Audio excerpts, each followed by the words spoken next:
Assalamualaikum warahmatullahi wabarakatuh. Alhamdulillahilladzi anzala 'ala abdihil kitaba wa lam yaj'al lahu iwaja. Qayyiman liyundhira ba'san syadidan min ladunhu wa yubasyshirul mu'minina alladzina ya'maluna sholihat anna lahum ajrun hasanah. Asyhadu an la ilaha illallah wahdahu la syarikalah wa asyhadu anna Muhammadan abduhu wa rasuluh la nabiyya wa rasula ba'dah. Allahumma anfa'na bima 'allamtana wa 'allimna ma yanfa'una wa zidna ilman. Allahumma kfina bihalalika an haramik wa ghnina bifadlik aman siwak. Amma ba'du, alhamdulillah, segala puji syukur kehadirat Allah Subhanahu wa taala yang telah memberikan jutaan nikmat karunia, wabil khusus nikmat iman, Islam dan sehat sedaya nggih. Sehat sedaya yang Allah juga memberikan kesempatan untuk kita bermajelis. Mudah-mudahan majelis kita Allah ridhoi, Allah berkahi. Mudah-mudahan ini adalah satu ikhtiar, satu upaya menghadapi aduwwu mubin, menghadapi musuh yang nyata. Musuh apa nanti akan kita bahas. Salam beserta sholawat marilah senantiasa kita curah limpahkan kepada junjungan Nabi besar kita Muhammad Sallallahu Alaihi Wasallam, sang khotamun nabiyyin, penutup para nabi yang sekaligus penutup risalah panjang, sehingga tidak ada lagi ajaran lain yang semestinya Islam itu sudah lengkap untuk pemandu hidup kita di dunia hasanah wa fil akhirati hasanah, dan mudah-mudahan kita tidak sempat mampir di neraka wa qina adzabannar. Amin ya rabbal alamin. Pada pertemuan yang lalu kita membahas masih seputar surat Al-Qasas. Al-Qasas. Kelalen. Ya. Al-Qasas. Berarti belum dibaca.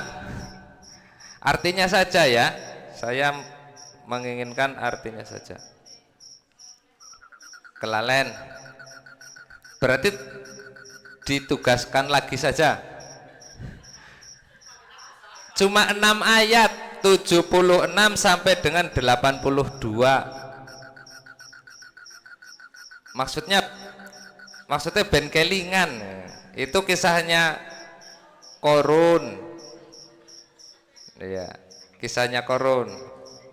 Karena seringkali kita manusia itu seringkali memiliki sifat yang memang pelupa, ya, sifat kita itu pelupa, jadi harus sering terus diingatkan.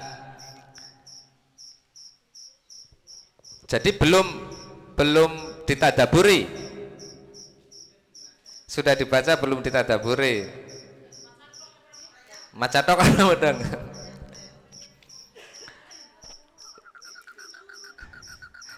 Ya sudah, kita coba baca artinya ya.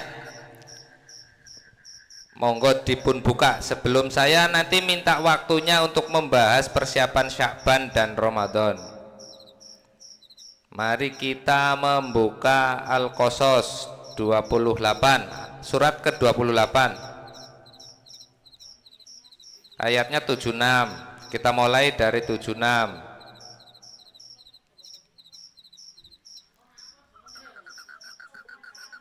Baca artinya saja. Nanti untuk tahsin di ruang yang lain ya, saya tak baca artinya. Sampun? Ya, kita mulai. Bismillahirrahmanirrahim dari ayat 76.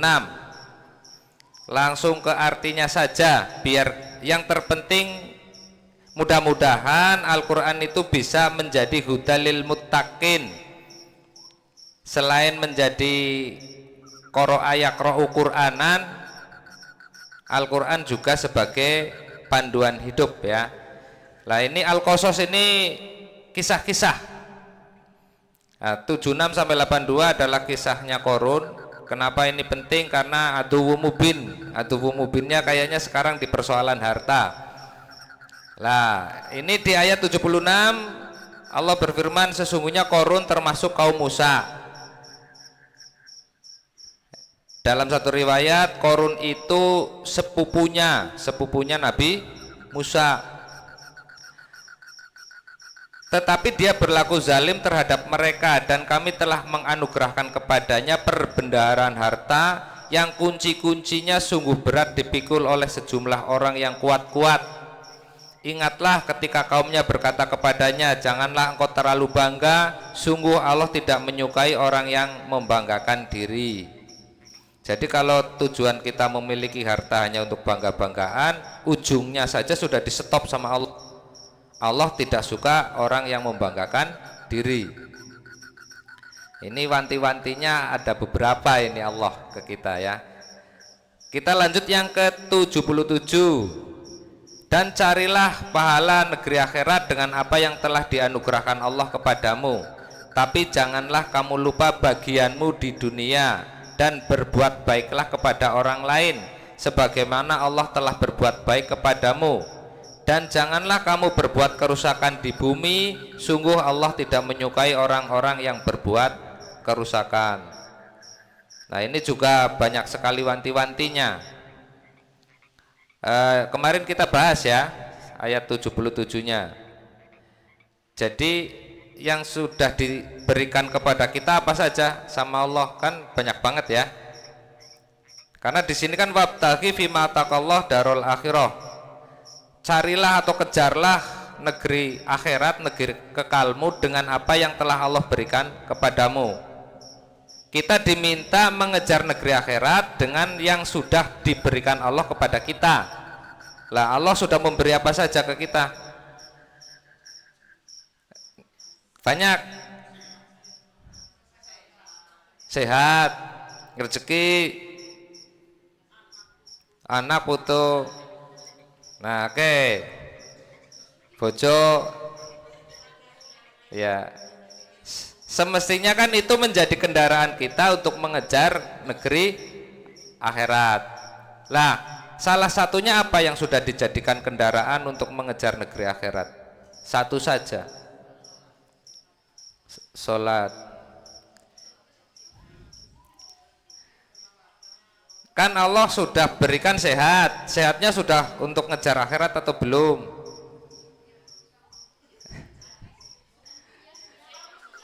Enggak sholat. Ya, alhamdulillah, berarti sehatnya sudah dipakai untuk mengejar akhirat ya. Terus apa lagi yang sudah dikasih Allah? Rezekine. Bojone tadi disebut ya tadi ya. Bojone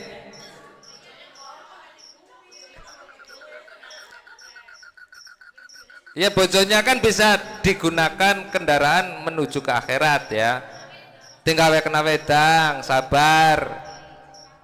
Ya, bersabar. Patuh. Berarti sudah ya. Sekarang anaknya.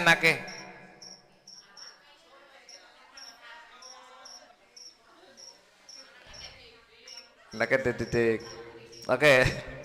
Ya prinsipnya begitu ya. Apa yang diberikan Allah kepada kita jadikanlah untuk mengejar akhirat. Yang ke-78, dia Korun berkata, sesungguhnya aku diberi harta itu semata-mata karena ilmu yang ada padaku. Tidaklah dia tahu bahwa Allah telah membinasakan umat-umat sebelumnya yang lebih kuat daripadanya dan lebih banyak mengumpulkan harta. Dan orang yang berdosa tidak perlu ditanya tentang dosa-dosa mereka. Nah, dalam hal ini Korun menunjukkan kesombongannya. Dipikirnya rezeki itu berasal dari ilmunya. Yang ke-79, maka keluarlah dia Korun kepada kaumnya dengan kemegahannya. Orang yang menginginkan kehidupan dunia berkata, mudah-mudahan kita mempunyai harta kekayaan seperti apa yang telah diberikan kepada Korun. Sesungguhnya dia benar-benar mempunyai keberuntungan yang besar. Lah, ini penyakit yang menghingga pada diri kita sekarang. Kalau melihat orang kaya itu gampang gumun. Ya gitu ya. Gampang gumun. Nanti jawabannya di 82-nya, nek wong pada gampang gumunan. Yang ke-80, tetapi orang-orang yang dianugerahi ilmu berkata, celakalah kamu, ketahuilah pahala Allah lebih baik bagi orang yang beriman dan mengerjakan kebajikan, dan pahala yang besar itu hanya diperoleh orang-orang yang sabar. Pun sabar nggih? Pun. Kadang. Ya, kita lanjut 81. Ini waktunya kita berkejaran ya. Mohon maaf ini. Yang ke-81, maka kami benamkan dia Korun bersama rumahnya ke dalam bumi, maka tidak ada baginya satu golongan pun yang menolongnya selain Allah. Dia tidak termasuk orang-orang yang dapat membela diri. Yang ke-82, dan orang-orang yang kemarin mengangan-angan kedudukan Korun itu berkata, aduhai, benarlah kiranya Allah yang melapangkan rizki bagi siapa yang dia kehendaki di antara hamba-hambanya, dan membatasi bagi siapa yang dia kehendaki di antara hamba-hambanya. Sekiranya Allah tidak melimpahkan karunia-Nya kepada kita, tentu Dia telah membenamkan kita pula. Aduhai, benarlah kiranya tidak akan beruntung bagi orang-orang yang mengingkari nikmat Allah. Nah, nek sing gumunan, nek orang itu dibenamkan nembe kerasa, oh iya kayaknya lebih untung dewek daripada kae, begitu ya. Lah ini sering menimpa kita. Lah ini sepertinya sangat relevan di kondisi sekarang ini, maka saya minta PR nanti dilanjut lagi, ditadaburi lagi. Syukur-syukur kan pasti sekarang ibu-ibu ini punya HP yang pipih. HP-nya kan gepeng kabeh. Ya, karena HP-nya gepeng kabeh, kalau dipencet itu keluar tafsirnya. Nah, itu dibaca tafsirnya. Ya. Saged dipencet HP-nya. Ya. HP-nya kan bisa ya, apa aplikasinya monggo ya. Biasanya kalau dipencet lama gitu keluar tafsirnya.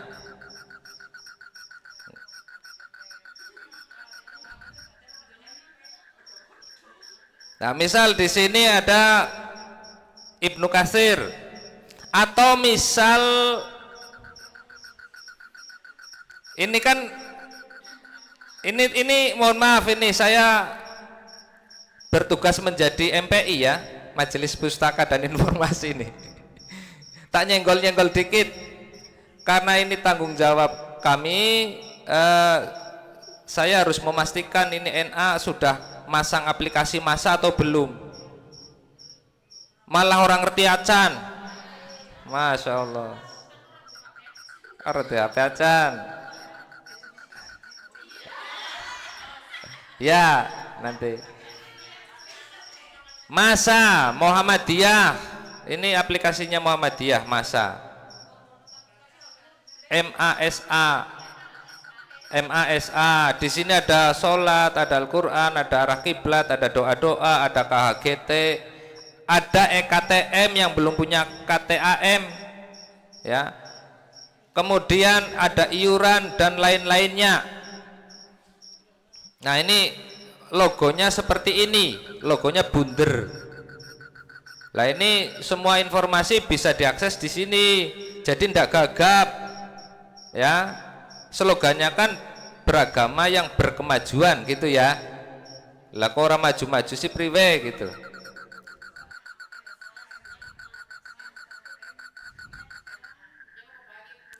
Ya, sudah ya, MASA. Di situ waktu sholat ada, KHGT ada. KHGT tahu? Mboten malih sih pripun.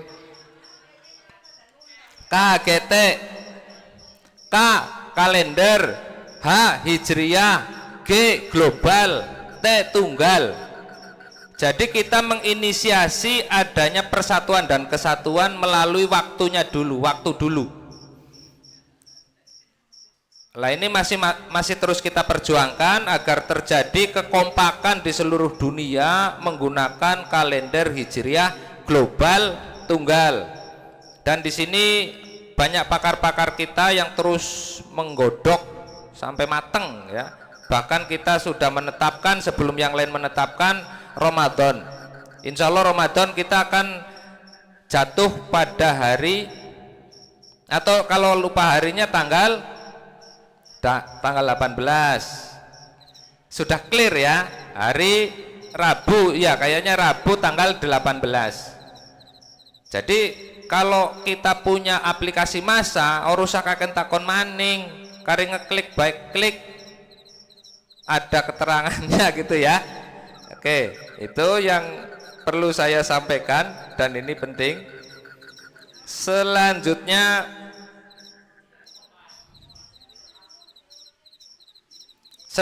terkait masih pada surat Al-Qasas, saya ingin ini menjadi satu kesinambungan terkait waktu kita sekarang ini sudah masuk bulan Sya'ban, yang insya Allah kita mencoba melakukan pemanasan menyambut bulan Ramadannya. Lah biasanya Sya'ban itu ada qiyamul lail bagi ibu-ibu yang berkelonggaran secara waktu. Lan niki nggih praktek wabtaghi fima taqallah darul akhirah. Apa sing dingai Gusti Allah ke kita itu jadikan wasilah, jadikan untuk kita menuju negeri kekal, surga, jannah. Wis dingai bojo ya bojone digawa maring masjid. Ya masjid disit maksudnya. Duwe anak gawa maring masjid, qiyamul lail. Anu ora unggal dinaike begitu. Are gelem.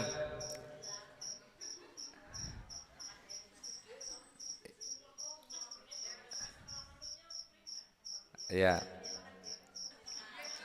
Ya kita mencoba metani ya, metani. Kita metani. Apa sekiranya yang sudah Allah berikan ke kita yang masih angel digawa maring surga gitu. Dengi bojo bojone si angel. Dengi anak anaknya lima-limane angel kabeh. Lah itu depetani. Kalau ternyata banyak yang nggak bisa dibawa ke surga, kari istighfar sing akeh. Gitu ya.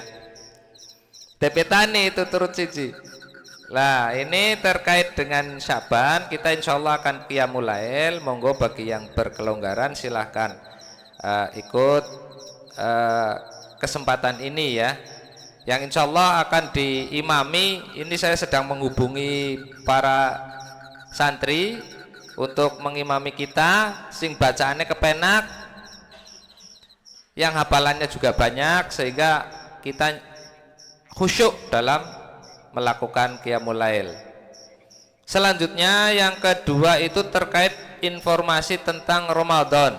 Lah informasi yang ingin saya sampaikan pada bulan Ramadan ini, saya agak miris karena tahun ini kita kehilangan anak-anak kita Irmas. Irmas itu belum ada kaderisasi sehingga tahun ini kosong. Maka saya menyampaikan di kesempatan yang mulai ini di hadapan para ibu-ibu Nasihatul Aisyah, mbok menawi ada putra putrinya yang berusia sekitar SMP SMA begitu. Punya tapi nggak mau. Yang sini punya tapi nggak mau juga. Punya tapi nggak mau juga.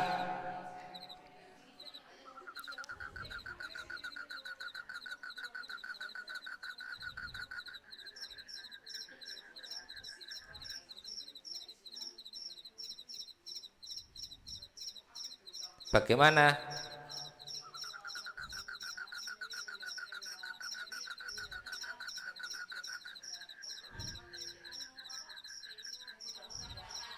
Gimana?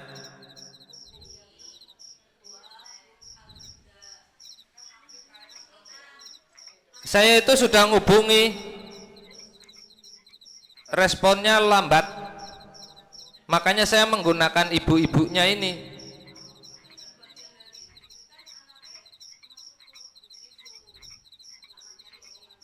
Betul. Sekiranya saya WA itu responnya lambat sekali. Makanya saya menggunakan kekuatan ibu-ibunya.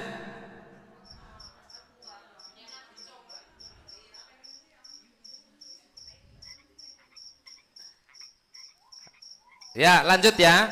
Sekiranya bisa dijajal ya. Nah, kalau sekiranya bisa, kita tentukan waktunya untuk anak-anak kita ngumpul kira-kira kapan. Lah, insya Allah untuk ibu-ibunya ini saya undang besok sore. Besok sore kita berkumpul mencoba mempersiapkan Ramadan biar meriah.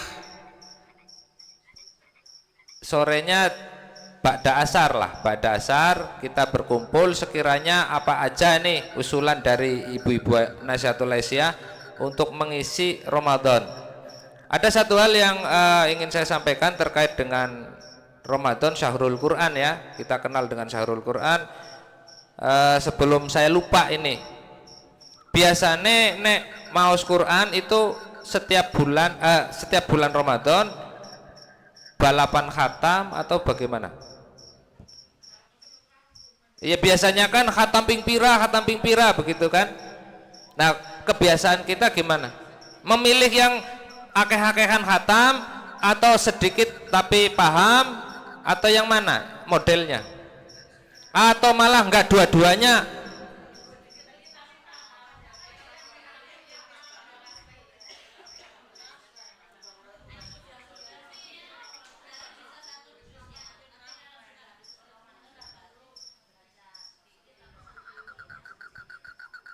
Ya, berarti Ramadan itu memperbanyak membaca tilawah ya, karena memang anjurannya begitu. Lah ini ada hadis Nabi dari Jibril, daruse Jibril itu di hadapannya Nabi. Lah ini yang menjadi panduan ketika kita darus kudune jane apike ideale itu ada yang ngaji, ada yang nyimak adep-adepan, mau keliru sehingga bisa dibenerin temennya. Lah barangkali karena ini satu komunitas Nasihatul Aisyah kan bisa melakukan hal tersebut. Darus sing jenengin darus maos Quran onten ingkang nyimak. Darus itu kalau sesuai dengan hadis Jibrilnya itu Jibril membacakan, Nabi menyimak. Ini yang menjadi landasan sing jenengin darus ya kayak kue begitu. Ya. Jadi nanti monggo mau modelnya bagaimana itu, misal melingkar terus sambung ayat, minimal kan berarti ada yang nyimak. Ya benar ya banyak, syukur-syukur satu hari satu juz sehingga 30 hari 30 juz. Begitu ya. Kemudian ini yang paling spesial ini, aduwwum mubin. Setan itu musuh yang nyata. Jangan berani deket-deket, karena kalau deket susah nolak. Setan itu indah sekali. Ya. Makanya nanti Dajjal datang itu nggak boleh kok sampai deket-deket. Harus menjauh. Ya. Latihannya sekarang. La taqrabu apa gitu, jangan dekati sesuatu yang haram, karena kalau sudah adep-adepan angel nolake angel. Maka Allah yang maha tahu itu bagaimana kondisi hambanya, jangan sampai dekat-dekat dengan dosa, karena kalau dekat dengan dosa angel menampiknya, angel nolake. Misal sekarang ini saya yakin di sini nggak ada ibu-ibu yang mau dibayar 2 miliar kon kelalen Gusti Allah. Saya yakin jawabannya ndak ada yang mau. Betul ya? Tak bayar 2 miliar kelalen bae lawis kelalen Gusti Allah. KTP-ne si Islam. Nggak mau ya? Apa mau? Nggak mau ya? Oke. Tapi bapak kita orang usah dibayar 2 miliar, 200.000 dibayar 200.000 kon apa ya, ke kelalen sholat, kelalen puasa. Banyak ya yang gitu ya. Jare dibayar 2 miliar orang gelem, dibayar 200.000 malah gelem. Begitu kan? Ya, maka Masya Allah kita sedang menghadapi situasi yang sudah tidak baik-baik saja, dimana mari kita petakan musuh yang nyata sih sing kaya ngapa begitu ya. Musuh yang nyata itu sekarang ini misal di ranah bapak-bapaknya dilalai kok ya banyak yang kena judi online. Dan judi online itu nggak berlaku untuk orang pinggiran-pinggiran saja. Sing duwe hotel, sing duwe sawit kena juga. Dan kenanya nggak main-main. Beberapa hari ini nih paling tidak ada 3-4 temen ini orang mengadukan persoalannya, ana sing kena 1 miliar, ana sing kena 3 miliar, ana sing kena 5 miliar kowe. 5 miliar kok nggak judul. Ngeri ya. Lah pastikan suami-suami ibu-ibu ini nggak ada yang nyenggol-nyenggol judul. Ya ora duit di hadapan istri, nek wis kuwi ya. Tapi mudah-mudahan enggak, betul. Jangan sampai lah, jangan sampai. Lah. Iya. Oke. Seolah-olah kita di sini tidak ada yang kena. Apa bukan? Iya, oke. Tapi apa iya ini menjamin keamanan kita? Tidak.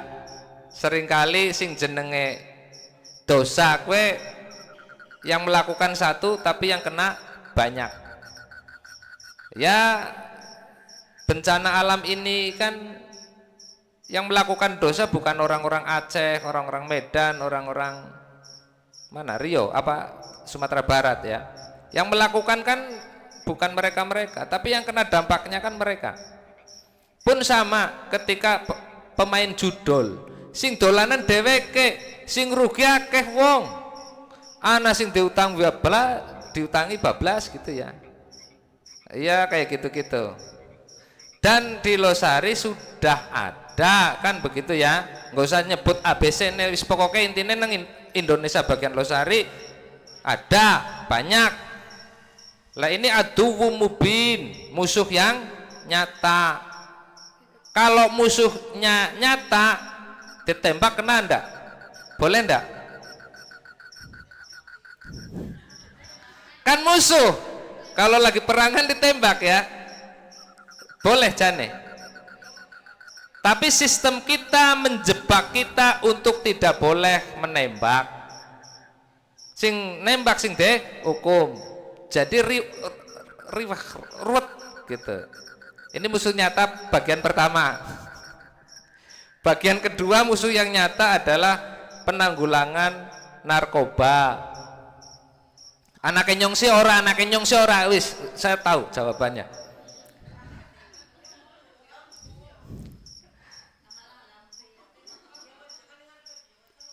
Tapi ketika lingkungan kita terdampak seperti itu, tidak mungkin anak-anak kita tidak terdampak.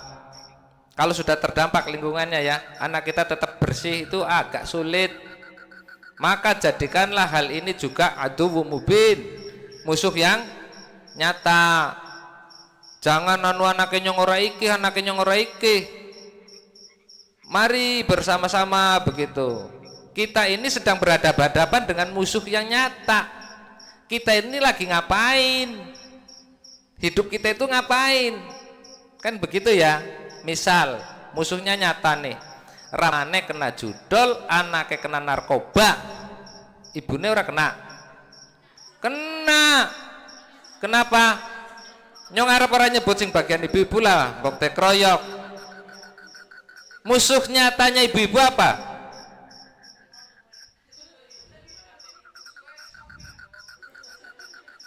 Oke, singkatnya saja lah ya, singkatnya saja. Ain, penyakit ain. Ain siapa lah, gampangannya ngomong ya sing gawe iri, golongannya itu. Tapi kan saya hanya bersyukur mas, dapat HP baru dari suami. Iya lu yang lihat kadang cok iri kan gitu. Lah ibu-ibu kayaknya suka terjebak di hal itu. Iya.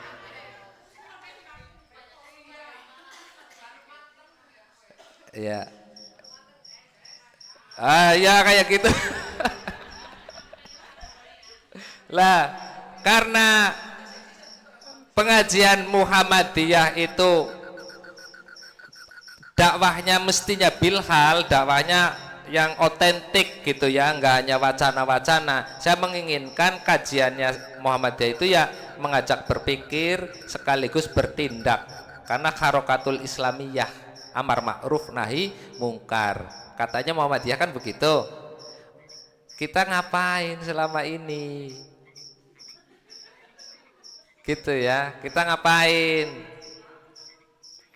Misal melihat anak, nggak usah ngomong anak kita nggak ada lah yang kena. Maksudnya anak kita ya anak losari gitulah ya. Kelihatan begitu. Kita itu sudah punya penyakit cuek bebek, sing penting udu anake dewek. Lah ini yang menjadi petaka. Biarpun itu anak orang, ya kalau memang kita mau memiliki kemampuan menegur, ya negur, nggak melakukan pembiaran. Sehingga begini, saya kelompokkan dari musuh nyata yang berhadapan-hadapan dengan kita hari ini, kita memilih di sisi yang mana, karena ini yang nanti akan ditanyakan ke Allah. Sisi yang ikut-ikutan nimbrung sisan dengan musuh nyata itu, atau sisi yang cuek abai, atau yang memerangi. Nah ini kan pilihan. Pengennya memerangi tapi apalah daya akhirnya ikut-ikutan.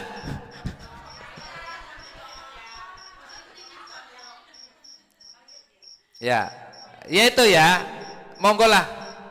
Pertanyaan ini disimpan di hati. Pastikan ibu-ibu semua di sisi yang ketiga, sisi yang memerangi.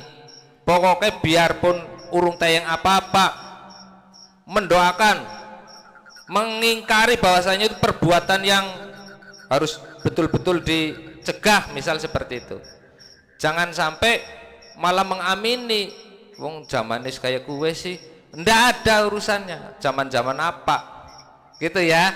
Yang tegas, ora, apapun kondisinya, khomer haram ya haram, misal seperti itu. Jadi ada 3 posisi. Mudah-mudahan kita tidak sama sekali bergeser dari yang 3 ini. 1 yang mengabaikan atau yang nimbrung lah ya, yang nimbrung. Yang kedua yang mengabaikan, yang ketiga yang memerangi. Lah, mudah-mudahan kita di posisi yang memerangi. Ning kan saya tahu jawabannya, priwe urung tayeng. Dari sini sampai sini kayaknya jawabannya sama. Priwe ya, bingung, angel. Ya ini memang sebuah sistem yang membuat kita kayak gini sekarang. Kalau dulu misal, ya mbuh dulu nek kapan gitu ya, saya ndak tahu. Jadi nek ngomong biyen kan cok apik, tapi biyen sing kapan saya juga ndak tahu. Karena setahu saya waktu saya kecil, tempat judi malah subur. Kan begitu ya. Jadi biyen sing kapan sing apik. Nggak usah terlalu bangga dengan masa lalu, wong di Al-Qasas juga ditegur. Allah nggak suka orang-orang yang berbangga-bangga begitu ya. Nggak usah membanggakan masa lalu yang mana? Judi masih subur waktu itu, waktu saya kecil. Terus naudzubillah min dzalik, zina kelihatan. Jadi mana yang baik? Sejatinya Losari belum pernah mengalami situasi yang baik. Yang arep dikritik ya mrono, wong anu saya berdasar data. Lah maka pastikan diri kita, wis lah yang lalu biarlah berlalu, kita perbaiki. Begitu saja ya. Kita tidak mau juga menyalahkan yang lalu-lalu. Pokoknya wis lah, tinggal kita yang nata. Lah, penataan yang paling strategis hari ini adalah mencikalkan, mengkaderkan dari rumah masing-masing. Kadernya itu dari masing-masing. Aja saling lempar, kayak tadi kan sebetulnya saya hanya lempar bola saja. Saya sudah WA ke putra putri bapak ibu misal. Jangan dilempar kembali ke saya hanya lempar bola, jangan dibalikin ke saya. Iya, saya 5 tahun. Saya 5 tahun ngurusi Irmas. Dari ngutik-ngutik priwe ki Irmas Bentangi melalui Ustazah TPQ waktu itu. Alhamdulillah bertahan 5 tahun, tapi qadarullah. Sepada kuliah, urung ana sing nerusna.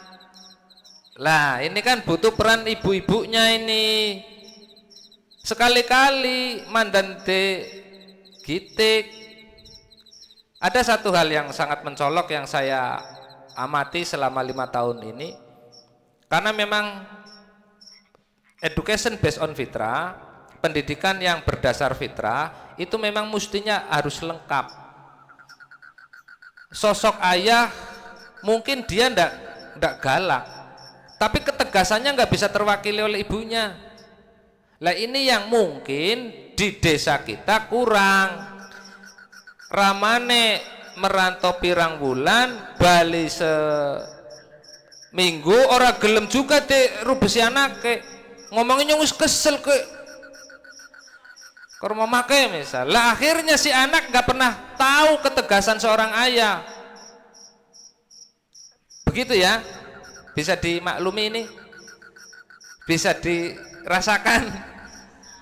Sepira akehe suami ibu-ibu ini ngendikani ingkang putro atau putri. Berapa lama? Nek lagi neng omah, iya, ya saya tanyanya nek lagi neng omahe. Apa balu omah terus dolan? Akeh-akeh kayak kowe ya. Ora dolan. Ya berapa lama? Jadi ini yang maksud saya minta tolong ke ibu-ibu. Pak, mumpung lagi neng omah karo bocah. Gitu maksud saya. Sekali lagi, karena bagaimanapun lembutnya suami ibu-ibu ini, kula ulang, seberapapun lembutnya suami ibu-ibu ini, ketegasannya nggak bisa diwakili oleh ibu. Kita menikah, punya anak kecil nanti sampai dewasa. Tugas pertama kita menyiapkan anak kita sampai mukalaf, balik, akil balik. Kenapa bahasanya akil balik? Akalnya berkembang, ya. Yang akalnya berkembang sih kayak apa? Dia tahu tanggung jawabnya, dia sudah tahu betul dia harus ngapain, ya. Jadi tidak perlu harus diarahkan terus. Lah kapan tahun itu datang kepada anak kita? Kalau perempuan datangnya haid, kalau laki-laki mimpi basah begitu ya. Ya kisaran usia 14-15 tahun lah. Itu harusnya selesai, sudah rampung. Bapak ibu udah ndak perlu ibu-ibu ya, bukan bapak. Ibu-ibu itu udah ndak perlu repot lagi ngurusin anak. Usia 15 tahun. Sekarang kita di sebuah dimensi ruang dan waktu justru 14-15 tahun lagi angel-angele. Oke. Nasihat 25 tahun yang lalu, cerita bien-bien. Ustadz kami mengatakan, jangan kamu kira orang kafir itu membiarkan kalian itu tumbuh dewasa. Jadi orang-orang kafir itu nggak pernah mau pemuda-pemudi Islam itu dewasa. Maka dibikinlah runutan sekolah ini, sekolah itu, sampai akhirnya kuliah, dia nggak bisa menentukan pilihannya sendiri.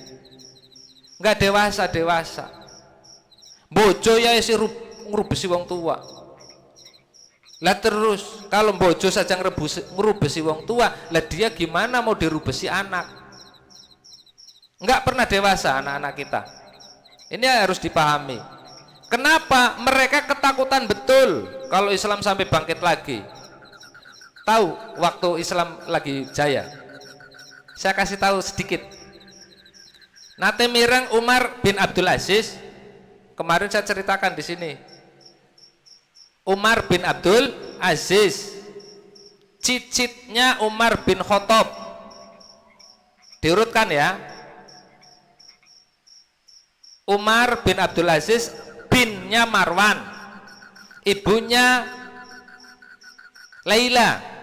Laila bintinya Asim. Asim itu bin Umar bin Khattab.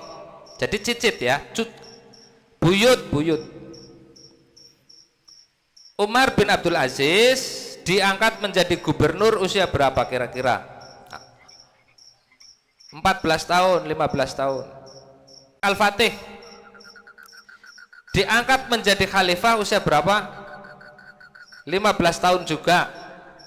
5 tahun berikutnya menaklukkan Konstantinopel. Kan ngeri-ngeri itu anak-anak dulu. 14 tahun jadi khalifah, 15 tahun jadi gubernur. Terus karena sekarang ini eranya era harta ya, semakin banyak harta semakin keren gitu. Tolhah itu keren sekali. Tolhah itu 19 tahun beliau menjadi triliuner. 19 tahun. Sekarang triliuner nek ora curang mesti umurnya wis tua. Gitu ya. Lah, mau ndak kita mencetak kembali generasi-generasi emas itu? Lah, ini bayangan saya dari Bustanul Atfal. Bustan ya. Bustan kan taman, kebun. Saatnya mereka berharokah, nanti kalau udah capek, ayo kumpul, dikasih minum, dikasih makanan, sambil diberikan kisah-kisah. Kisah seperti apa? Ya kisah yang disesuaikan anak-anak. Misal perempuan ya kisahnya Sahabiah, ada 9 istri Nabi, ceritakan. Ada bibi-bibi Nabi yang hebat namanya Sofiah, ceritakan. Sehingga anak-anak pulang itu inyong kepengen kok kayak Sofia misal. Lah kita ini kan Masya Allah terlalu sibuk, bocah cilik tingai Barbie, bocah cilik tingai apa gitu ya, umah-umahan gitu. Sehingga gedenya sibuk dia, gedenya sibuk memoles diri. Karena waktu kecil dia dapatnya kayak gitu, memoles diri. Saya pengen benerin dari hulu, dari Bustanul Atfal. Karena apa? Kerangka berpikir anak kita itu kan dibangun di saat kecilnya. Ibtidaiyah itu kan pondasi. Semestinya sing jenenge pondasi mesti kokoh, mesti kuat. Kalau pondasinya ndak kokoh, ndak kuat ya leop. Hukum alamnya kan begitu. Akidah anak kita sudah kokoh atau belum di SD-nya? Kalau belum ya gampang, apal 5 juz 10 juz, beda lingkungan, seperti itulah dia dewasa. Lingkungannya kayak gini, nanti dewasanya kayak gini. Lingkungannya gini, nanti dewasanya kayak gini. Kita tidak pernah mencetak pondasi yang benar-benar kuat untuk anak kita. Lah itulah makanya saya kepengin mengadopsi apa yang disampaikan Profesor Nanang Fatah, Adian Husaini. Kata beliau, anak kita itu udah kelamaan di bangku sekolah, capek dia, keluar juga nggak bisa apa-apa.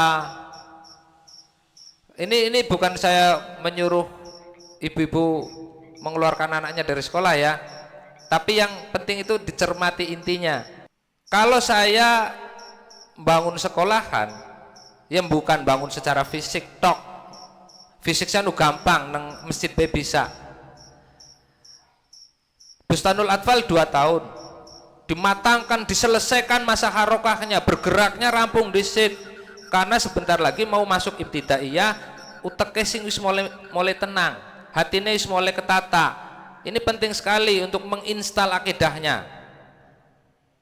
4 tahun, gak usah lama-lama. Quran, hadis yang sekiranya untuk ketauhidan diselesaikan di ibtidaiyah. Nanti al-wusta juga 4 tahun. Al-wusta itu madrasah pertengahan, sekolah menengah pertama, sekolah menengah atas, itu al-wusta. Nah ini 2 tahun, ini juga 2 tahun. Yang sekiranya kalau memang dia harus belajar di sekolah, itu sekolah 10 tahun rampung, wis rampung, selesai. Kalau dia masuk 4 tahun, sekolahnya 10 tahun, berarti tahun. Kita amati, anak kita udah bisa hidup enggak nih? Nek sih kawar-kawer berarti sistem pendidikannya harus terus diubah. Sampai nanti dia lulus sekolah, dia itu udah siap tanding. Inyong teh golek duit dewek, tenang baik. Lah kok arep ngapa? Inyong pokoknya arep dakwah. Insya Allah ketika kita menjumpai anak kita seperti itu, bangga sekali. Oke, maka kalau kita mampu membangun sebuah bi'ah, lingkungan yang baik, maka semestinya tidak perlu ada kekhawatiran. Karena apa? Indikator iman yang kemarin kita bahas, diagnosa keimanan itu, paling tidak saya kutip dari surat Nuh sajalah. Ala inna auliya Allah apa? La khaufun alaihim walahum yahzanun. Sungguh para wali Allah, hamba-hamba Allah yang dicintai betul oleh Allah, mereka itu adalah orang-orang yang sudah diangkat kekhawatirannya, sudah diangkat ketakutannya, diangkat pula kesedihannya. Jadi tenang, tidak pernah bersedih. Itu orang-orang beriman. Sementara betapa kita menjumpai iman kita hari ini rapuhnya luar biasa, gara-gara ramane bali orang gak duit resah.